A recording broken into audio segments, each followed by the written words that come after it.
Hello, everyone. I'm Kelsey Nicole Nelson, and I'd like to welcome you back into our celebration of the EKS 100 campaign. That's right, hashtag EKS 100 campaign. As you all know by now, this campaign commemorates, it celebrates, and discusses a legacy of inclusion as we continue to remember the life of the late, great Eunice Kennedy Shriver and what would be her 100th year birthday celebration this year.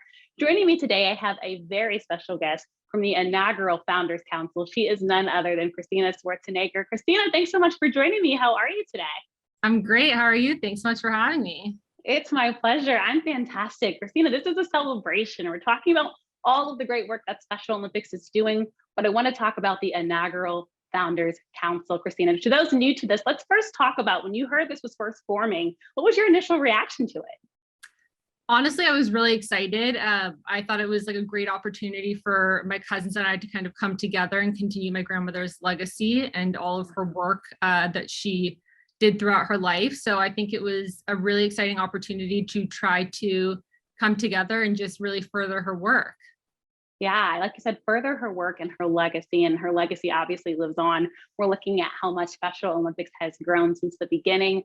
The Founders Council was formulated a part of Special Olympics 50th anniversary celebration, created to strengthen the roles, right, of the descendants of the founder, Eunice Kennedy Shriver. And so, Christina, for you to be on this with your cousins, your grandmother's other grandchildren, what's it been like for you all to kind of get to work together more on her legacy?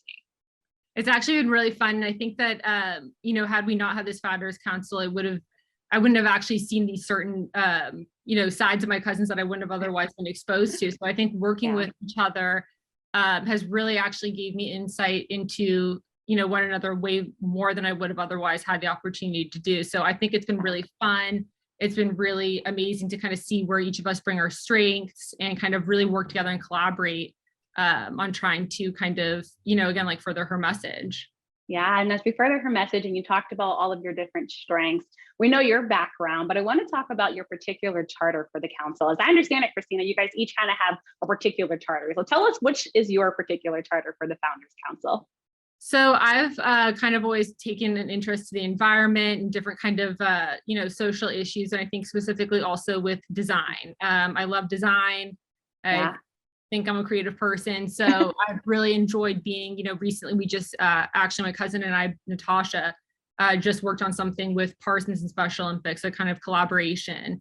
And so there are things like that we kind of really hope to kind of continue to participate in, to kind of get more design elements in Special Olympics, bring more creativity in that way, and try to use those kind of avenues to, again, further the message creatively. Yeah, so you talked about working with Parsons, and I know I was recently a part of the launch of the Be Brave initiative. Was this something that you guys were working on, Christina, you and Natasha?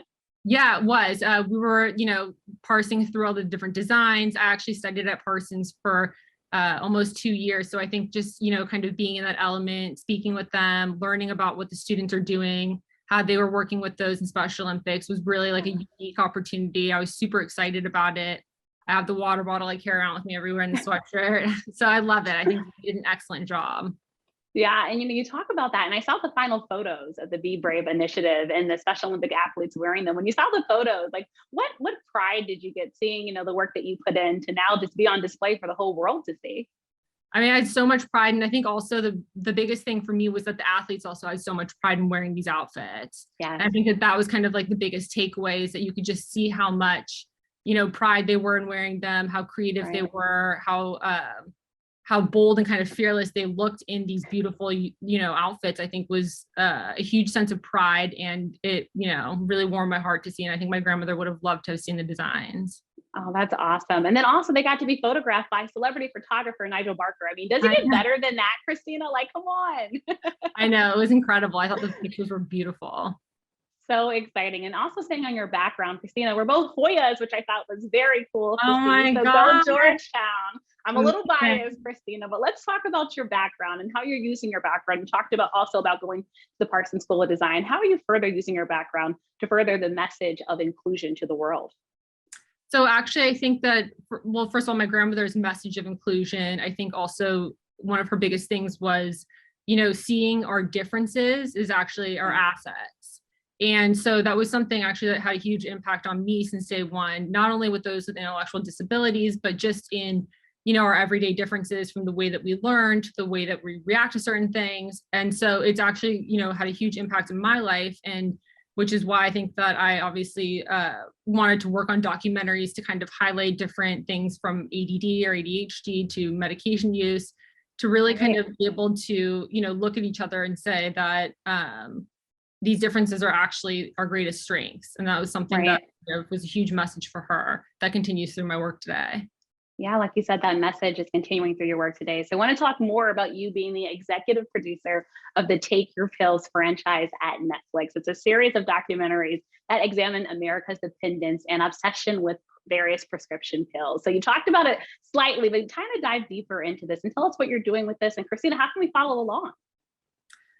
So actually we're working on a second film right now that's in the works. Exciting, congratulations. Thank you.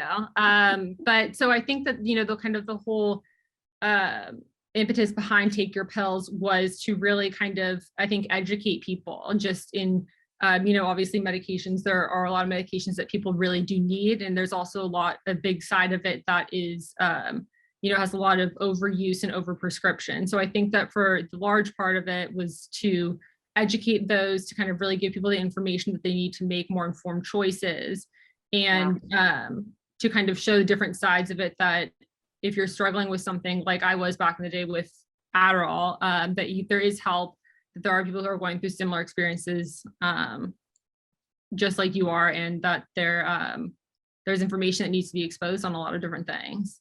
Yeah, like you said, that information needs to get out. And what I hear you talking about, Christina, is your leadership, right? You're trying to make a difference in the lives of others. And this is something that I know Eunice was dedicated to and tied to. So I want to ask you, why do you feel leadership is more important now and more relevant than ever? I think particularly her leadership in kind of really changing our stereotypes, checking our judgments at the door. I think that it's more important than ever with those with intellectual disabilities. And just generally speaking, I think in the world, I think that now more than ever, we need to practice the values of inclusion, and really kind of trying to come close to one another and trying to really learn and really recognize that our differences are actually beautiful things that we can all kind of come together on. And I think that that's obviously a message today that's more important than ever. Yes. Oh my gosh. This interview just made me so excited for just the world to see why it's so important to choose to include, and why we are a part of the inclusion revolution. And I want to make sure the younger audience, this message is resonating with them. So what would your message for inclusion be to the world, but specifically our younger people, specifically our children, let's say 18 and younger, as to why inclusion is so important? I think inclusion is important. It's also about stepping outside your comfort zone. And like I said, checking your judgments. We need it now more than ever, not only with those intellectual disabilities, but just all around. And it's a desperate time where we really need to actually choose to include. So I think that stepping outside your comfort zone, checking your judgments at the door, really getting to be in touch with each person as a person is kind of where we all need to be heading anyways in the direction. So yeah, like you said, as we head in that direction. And a line I love from you, Christina, in the previous interview, you said fighting for inclusion was ingrained in us since the day that we were born. Let's kind of dive into that, ingrained in us since the day we were born. Let's talk about your family life, how your parents were able to ingrain this in you since the day that you were born, Christina.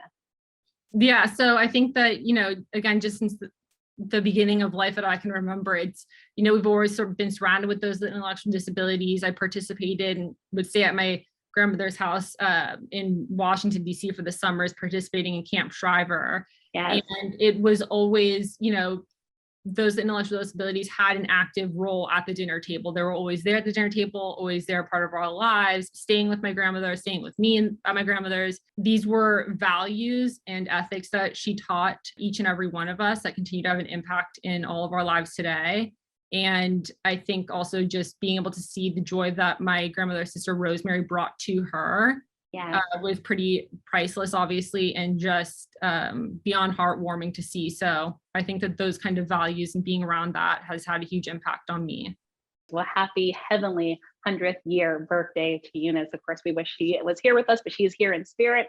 The spirit lives on, and this is why we are celebrating her. So everyone, please remember to use hashtag EKS100 to continue to celebrate this campaign with us and just talk about what Special Olympics means to you in your lives. Christina Schwarzenegger, thank you so much for joining me right here, and everyone stay tuned for our next edition. Bye, guys. Thank you.